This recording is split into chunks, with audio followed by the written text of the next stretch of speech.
Bonjour à toutes et à tous et bienvenue dans ce nouveau Flash Actu d'avril 2025.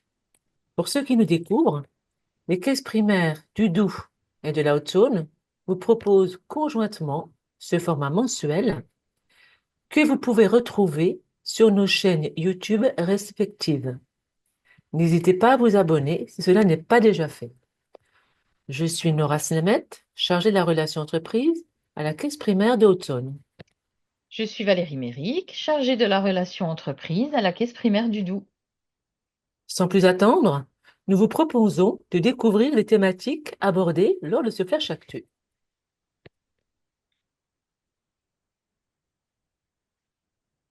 En premier lieu, nous allons voir en point réglementation tout ce qu'il faut savoir sur l'accident de trajet, comment le déclarer, quel est le montant de l'indemnité journalière.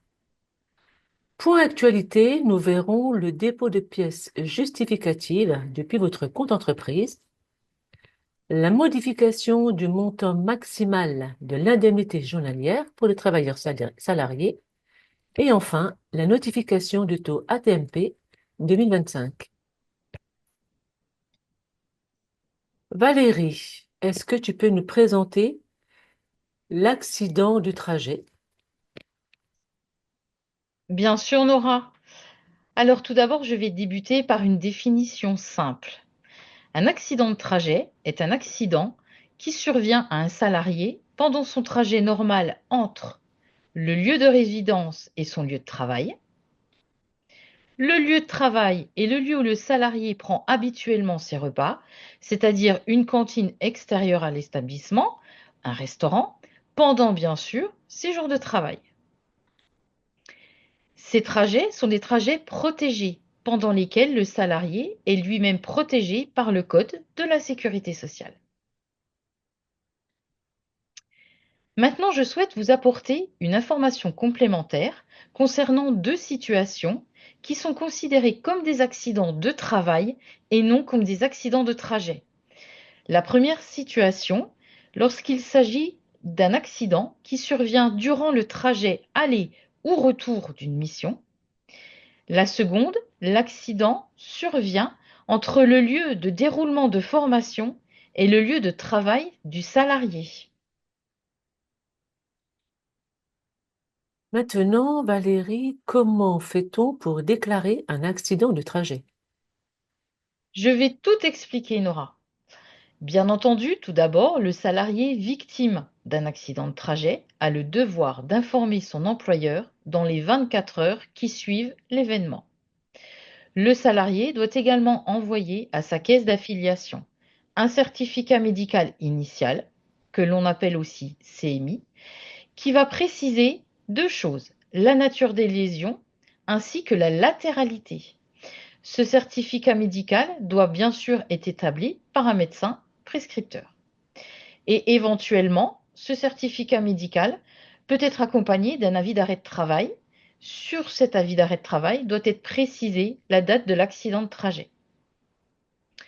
En tant qu'employeur, vous avez en charge les formalités inhérentes à l'accident, c'est-à-dire que vous devez, tout d'abord, dans les 48 heures qui suivent l'accident, réaliser une déclaration d'accident de travail dématérialisée via le téléservice dédié depuis le compte entreprise accessible depuis Net Entreprise ou envoyer ce document en recommandé avec accusé de réception.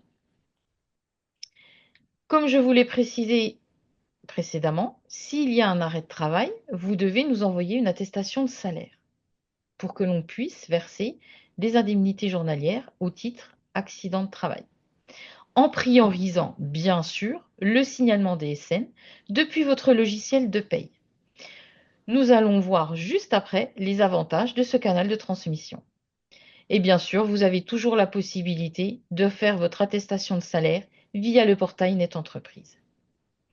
Petit rappel important, lorsque l'entièreté des documents, c'est-à-dire que le CMI et la déclaration d'accident de travail sont réceptionnés par le service en charge du dossier, l'instruction pourra alors débuter. Je vais maintenant vous énoncer les différents avantages d'effectuer votre attestation de salaire via la DSN. Le premier, c'est d'effectuer un seul signalement DSN. Ce seul signalement va générer deux attestations de salaire. Une première attestation au titre accident de travail, trajet et maladie professionnelle, mais également une seconde attestation au titre maladie. Celle-ci va nous permettre de faire un versement d'indemnités journalières provisoires. Ces indemnités vont être calculées sur les salaires bruts de l'attestation maladie dans l'attente de la décision relative à l'instruction du dossier accident de trajet. Il est bien entendu qu'une régularisation de la période indemnisée au titre maladie se fera de manière automatique dès lors que l'accident de trajet sera reconnu. Le second avantage de faire votre signalement en DSN est le fait de sa simplicité, de la justesse des données. Car en effet, vous n'avez plus besoin de compléter des salaires bruts ou rétablis, des primes éventuelles, car ces informations sont, je vous le rappelle, issues de votre logiciel de paye et bien sûr de votre DSN mensuel. Comme je vous l'ai dit précédemment, vous avez toujours la possibilité de faire votre attestation via Net Entreprise. Pour cela, à l'étape numéro 2, sur NetE, vous avez le type d'attestation à choisir. À ce moment-là, il faudra sélectionner attestation accident du travail, de trajet ou rechute.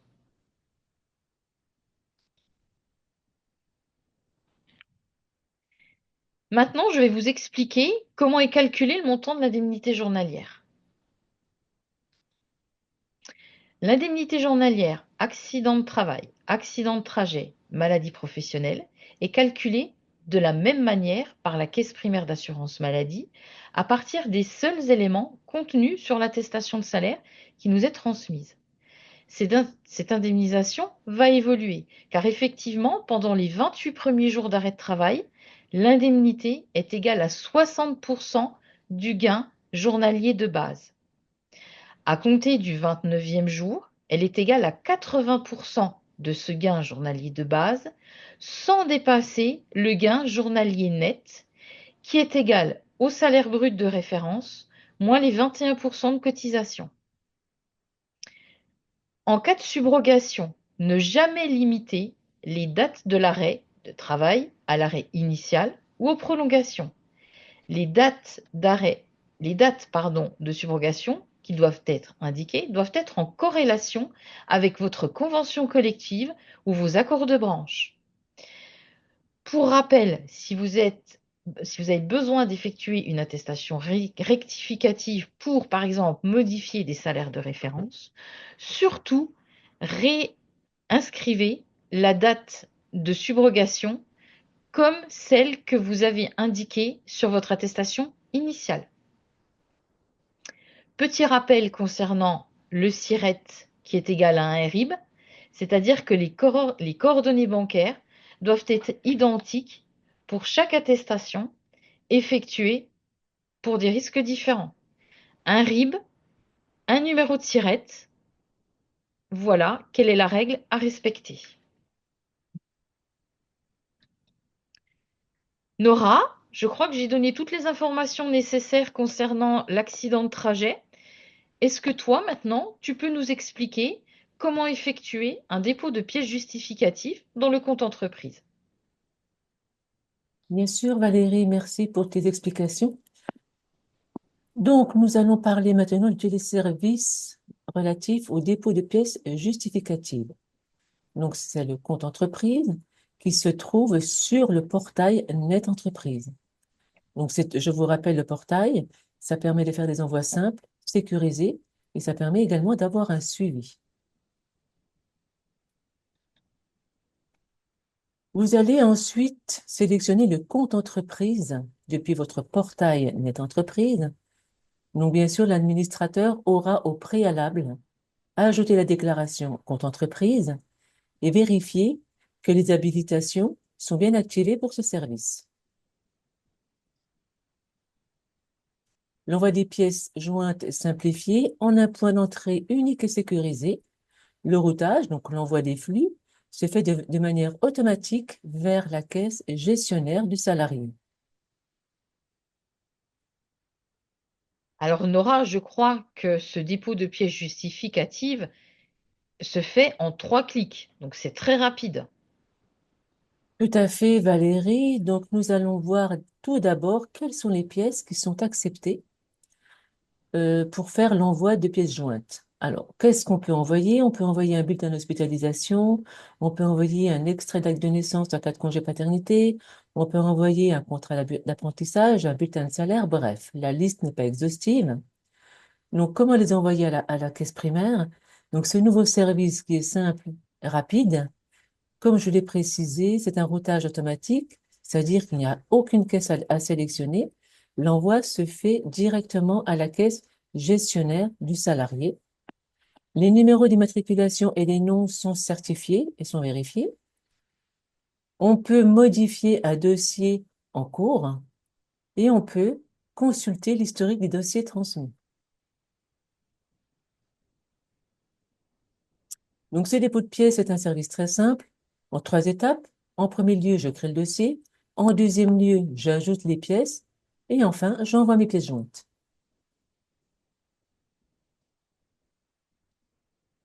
Tout d'abord, on va identifier l'entreprise à laquelle est rattaché le salarié par son SIRET. Ensuite, l'identification du salarié se fait via son numéro d'immatriculation en premier lieu, puis par les 3 premières lettres de son nom d'usage. Et ensuite, l'identification de l'arrêt se fera avec le dernier jour de travail de l'arrêt concerné. Vous allez ensuite sélectionner le type d'absence du salarié. Le signalement, est-ce qu'il a été fait via la DSN ou via Net Entreprise? Si c'est une demande initiale ou si c'est en parallèle, si le dépôt de pièces est fait pour une demande initiale, pardon, ou s'il est fait en parallèle avec l'envoi d'une attestation de salaire. Et si c'est en réponse à un compte-rendu métier qui a été émis lors de la réception de l'attestation de salaire, ou si c'est une demande initiale. Vous allez sélectionner le document de la liste déroulante. Vous aurez bien sûr au préalable enregistré votre pièce sur votre bureau. Là, ensuite, vous allez sélectionner ce document de la liste déroulante et vous allez envoyer les documents avec avec une capacité maximale de 5 mégas par envoi. Donc, ça peut être plusieurs documents, mais avec une capacité maximale de 5 mégas. Et le format se fera en PDF uniquement.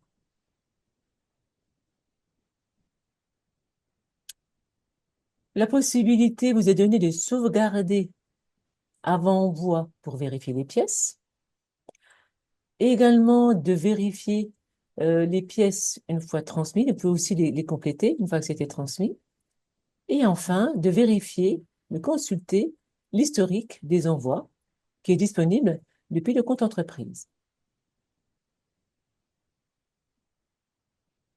Donc, quand vous aurez fait toutes ces étapes, vous avez le visuel de tous vos dossiers avec un code couleur, notamment quand vous avez un dossier, enfin une couleur marron, c'est-à-dire que le dossier est vide, aucune pièce n'a été déposée. Si c'est une couleur rouge, jaune, pardon, c'est-à-dire que le dossier, que les pièces ont été déposées mais pas encore envoyées. Et si c'est une couleur verte, les pièces ont bien été envoyées, le statut est OK, donc tout est bon, c'est-à-dire que ça suit son cours.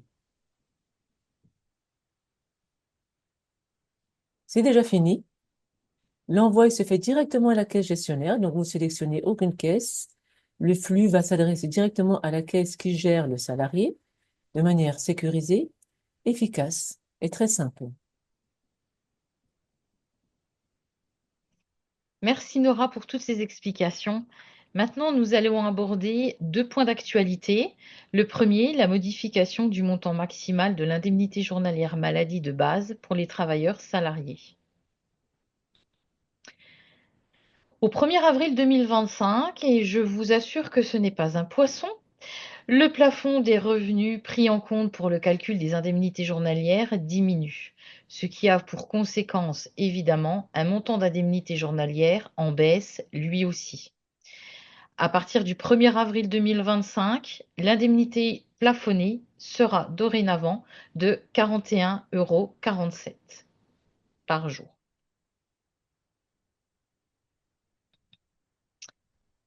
Pour terminer, nous allons aborder le taux de cotisation AT-MP 2025.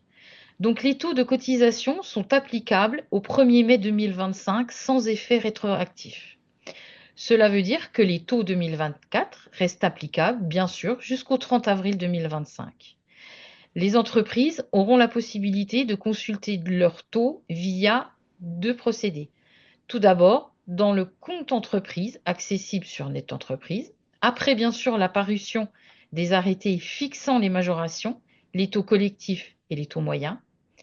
Également la possibilité de consulter ces taux via le compte-rendu métier qui sera remonté prochainement par le tableau de bord DSN ou dans le logiciel de paye si l'entreprise fonctionne en mode API.